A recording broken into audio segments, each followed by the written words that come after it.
हो गई है दिल्ली में, और बहुत दिनों से लोग 80-82 आते आते जा रहे हैं। 80 के ऊपर कोई क्रॉस नहीं कर पा रहा। जो पुराने लोग थे बस वही क्रॉस करके तो उतर गया, नहीं कोई क्रॉस कर पा रहा।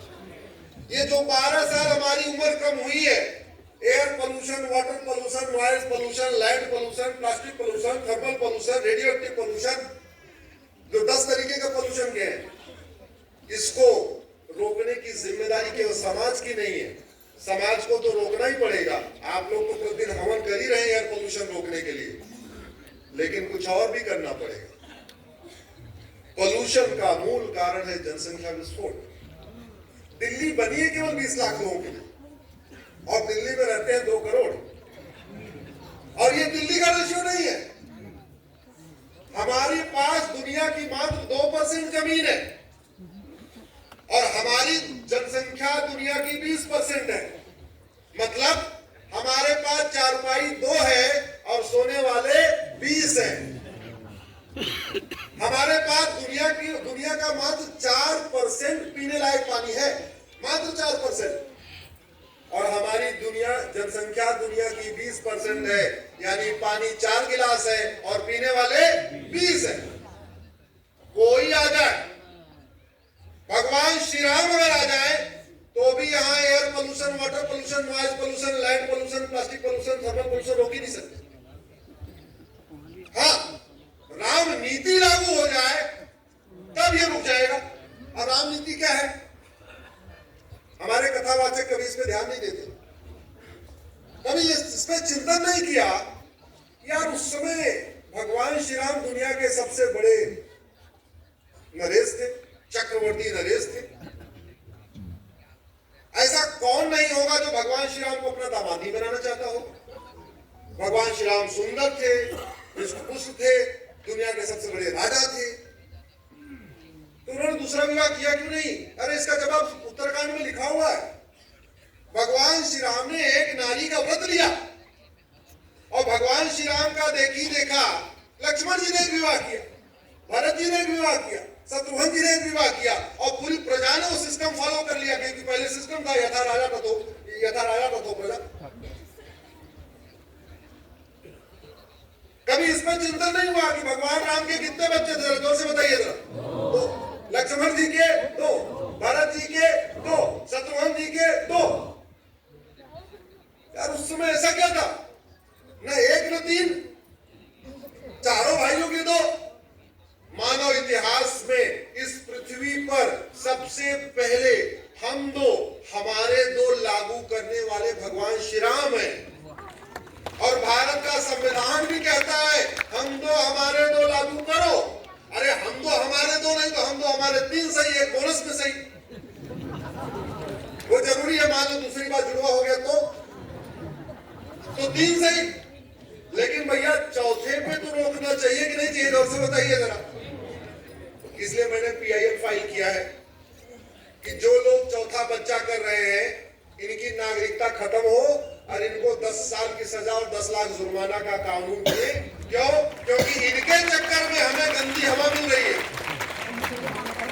जनसंख्या विस्फोट करे कोई और भुगते आप लोग।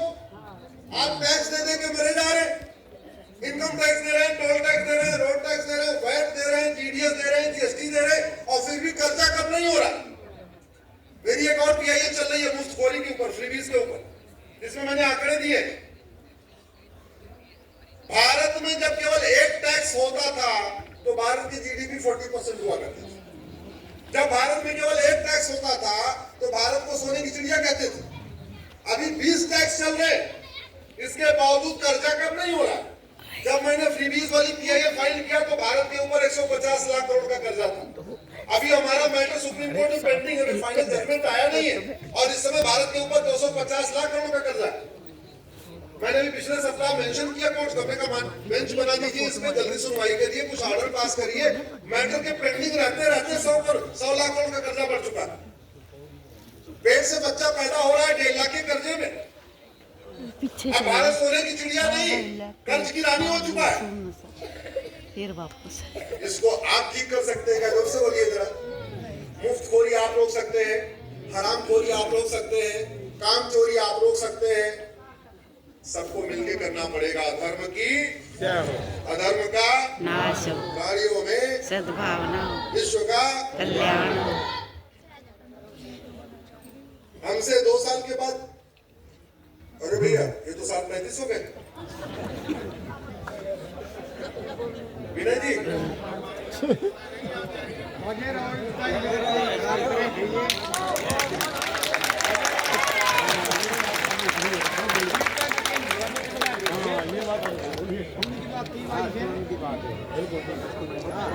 वो पीछे वाले नहीं आवाज उठा रहे हैं। हाँ भैया बंद कर दे।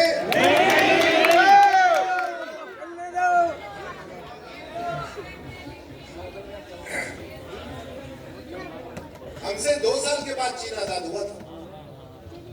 2 साल के बाद हम 47 में आजाद हुए, वो 49 में आजाद हुए। हम अंग्रेजों के गुलाम, वो चीन, वो जापान का गुलाम।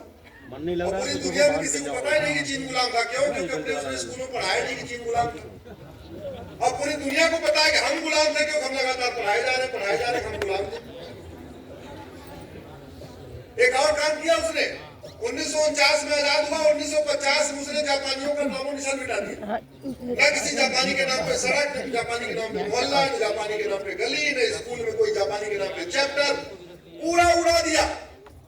नतीजा ये हुआ 1950 के बाद जो चाइनीज पैदा हुए उनको खबर नहीं लगी कि हाँ भैया चीन गुलाम था। और हमारे यहाँ हम बैठे हैं दिल्ली में। ये दिल्ली किसने बसाया था? पांडवों ने। इसको पहले इंद्रप्रस्थ कहते थे। इस इंद्रप्रस्थ में युधिष्ठिर के नाम पे सड़क नहीं है, भीम के नाम पे सड़क नहीं है, अर्जुन के नाम पे सड़क नहीं है, नकुल के नाम पे सहदेव सड़क नहीं है, सहदेव के नाम पे सड़क नहीं है, कुंती के नाम पे सड़क नहीं है, माद्री के नाम पे सड़क नहीं है, भीष्म पितामह के नाम पे सड़क नहीं, द्रोणाचार्य के नाम पे सड़क नहीं। लेकिन Babur road, Humayun road, Tughlaq road, Aurangzeb road. और कितना शर्म की बात है कि इस देश संविधान की शपथ लेने वाले सांसद, विधायक, मंत्री इन वैसी दरिंदों के नाम पे बड़ी हुई सड़कों पे रहते हैं। उनको शर्म नहीं आती अपना पता बताने में कि मैं बाबर रोड पे रहता हूं, मैं हुमायूं रोड पे रहता हूं, मैं तुगलक रोड पे रहता हूं। लोधी पार्क में जाने के बाद उनकी आत्मा कचोटती नहीं है कि जिस वैसी दरिंदे लोधी ने हमारी माताओं और बहनों के साथ अत्याचार किया, उनको कैद किया, उनके साथ बलात्कार किया, उस लोधी पार्क में हम घूम रहे। इसलिए कहता हूं अब आर्य समाज को ये जिम्मेदारी भी उठानी पड़ेगी। और एक एक नाम कब तक बदलेंगे? 1000 नाम पड़े हैं। तरीका यही है, एक भारतीय नामकरण संहिता बनाई जाए, एक साथ पूरे भारत से गुलामी का नाम मिला दिया।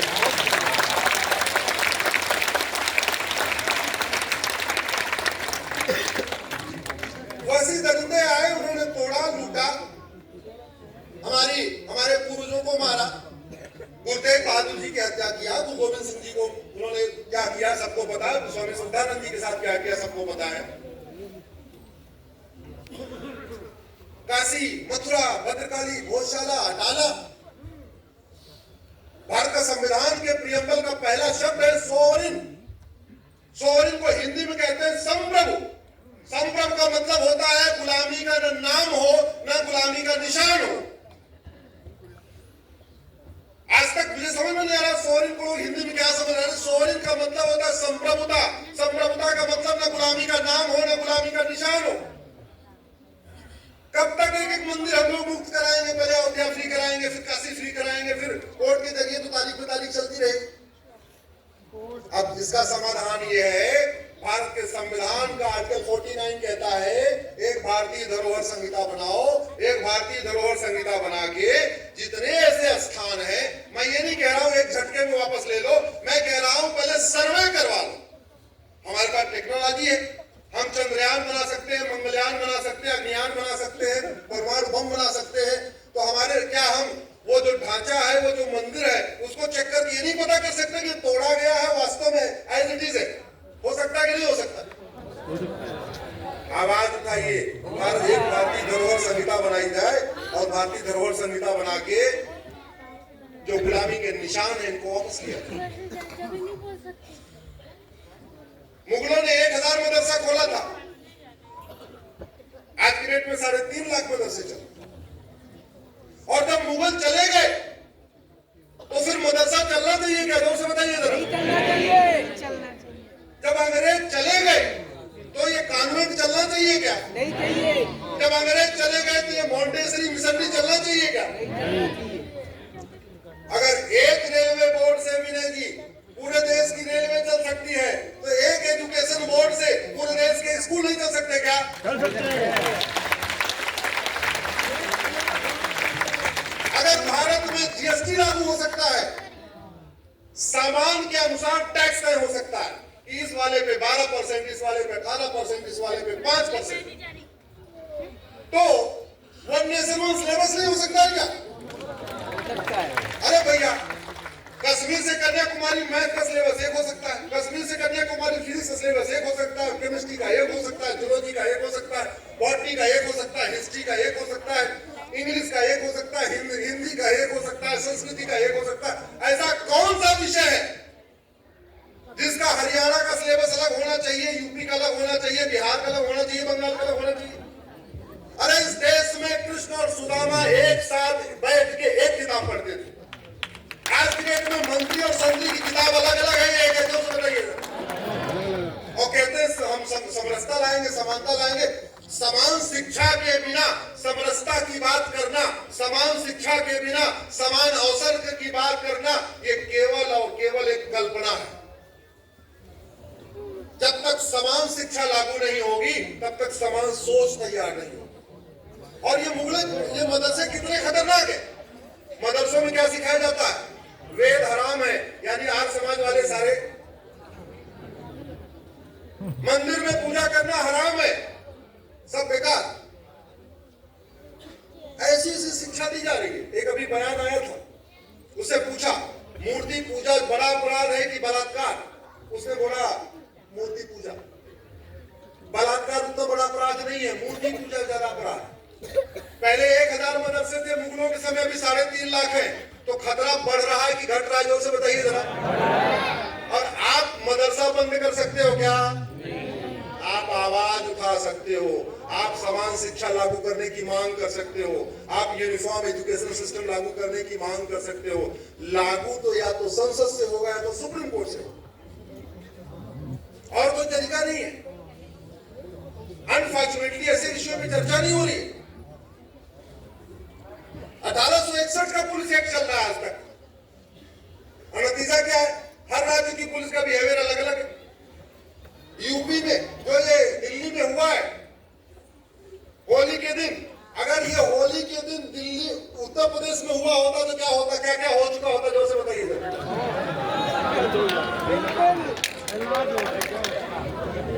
अब आप जो दिल्ली पुलिस ने किया आप उसको चाहते हो या जो उन्होंने किया वो चाहते हो? जो यूपी में हो रहा है।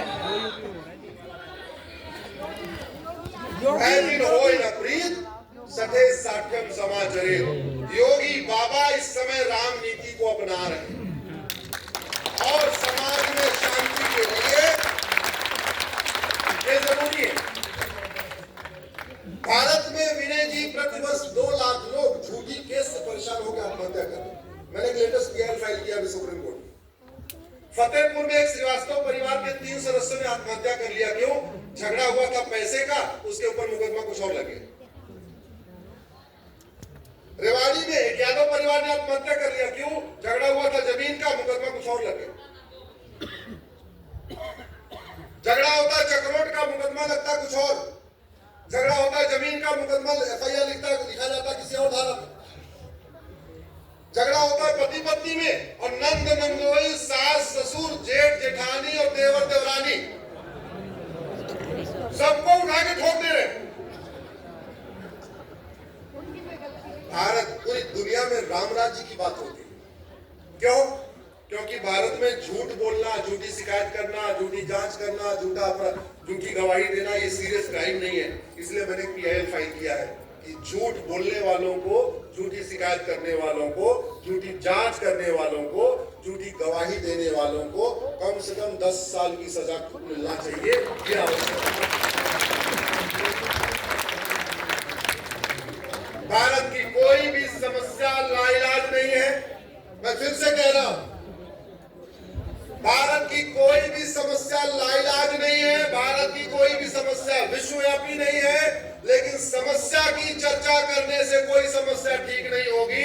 समस्या ठीक होगी, उसका मूल कारण समझ के अस्थायी समाधान करने से।